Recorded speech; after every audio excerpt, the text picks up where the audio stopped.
हरे कृष्णा। बोलिए सप्त ऋषियों की जय। आज की ये वीडियो अत्यंत विशेष है क्योंकि आज हम सप्त ऋषियों अर्थात ऋषि पंचमी की कथा सुनेंगे। ये कथा जुड़ी है भगवान शिव और माता पार्वती के संवाद से। एक बार की बात है, कैलाश पर्वत पर माता पार्वती और भगवान शिव बैठे हुए थे। तब माता पार्वती के मन में एक प्रश्न आया और उन्होंने शिवजी से पूछा, हे प्रभु, इस संसार में ऐसा कौन सा व्रत है जो सबसे उत्तम है और सभी पापों का नाश करता है। तब भगवान शिव ने माता पार्वती को ऋषि पंचमी की व्रत की महिमा और उससे जुड़ी एक पौराणिक कथा सुनाई। ये कथा शुरू होती है एक बहुत ही विद्वान और धर्मनिष्ठ ब्राह्मण से, जिनका नाम था देव शर्मा। देव शर्मा अपने माता पिता के प्रति असीम श्रद्धा रखते थे। दुर्भाग्यवश उनके माता पिता का स्वर्गवास हो गया, जिसके बाद देव शर्मा बहुत दुखी और चिंतित रहने लगे। उन्हें हमेशा यह चिंता सताती थी कि उनके माता पिता को मोक्ष मिला भी है या नहीं। इसी चिंता में उन्होंने विधि विधान से अपने माता पिता का श्राद्ध कर्म किया ताकि उनकी आत्मा को शांति मिल सके। श्राद्ध के बाद देव शर्मा ने मन में कुछ शांति महसूस की और अपने घर की ओर लौटे।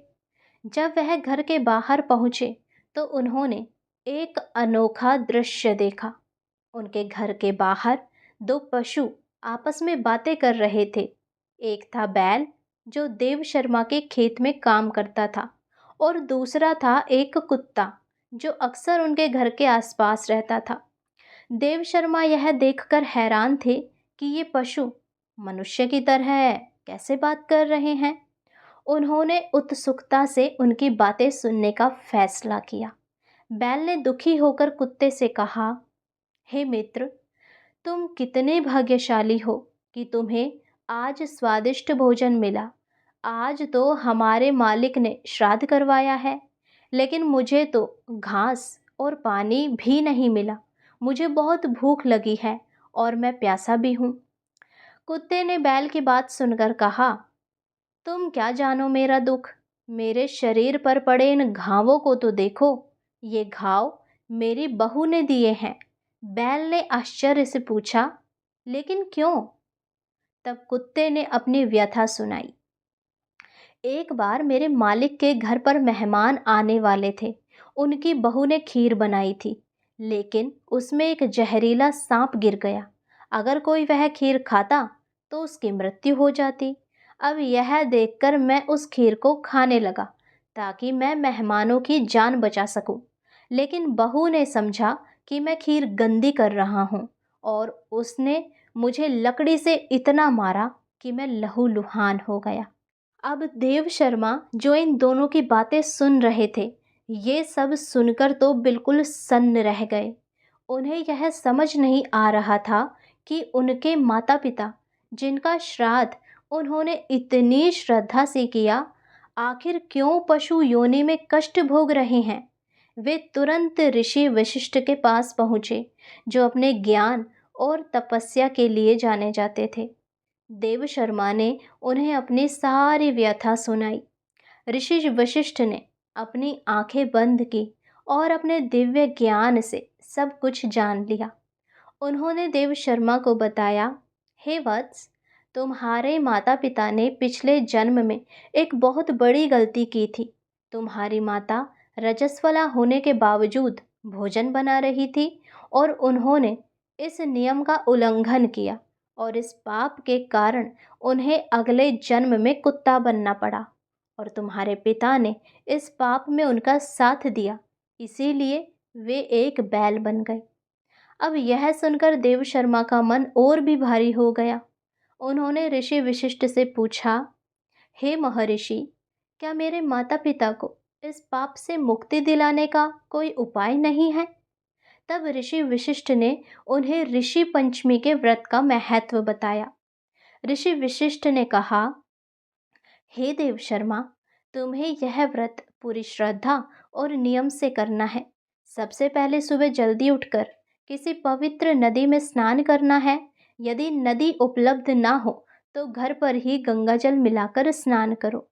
स्नान के बाद पूजा स्थल पर एक पवित्र कलश स्थापित करो।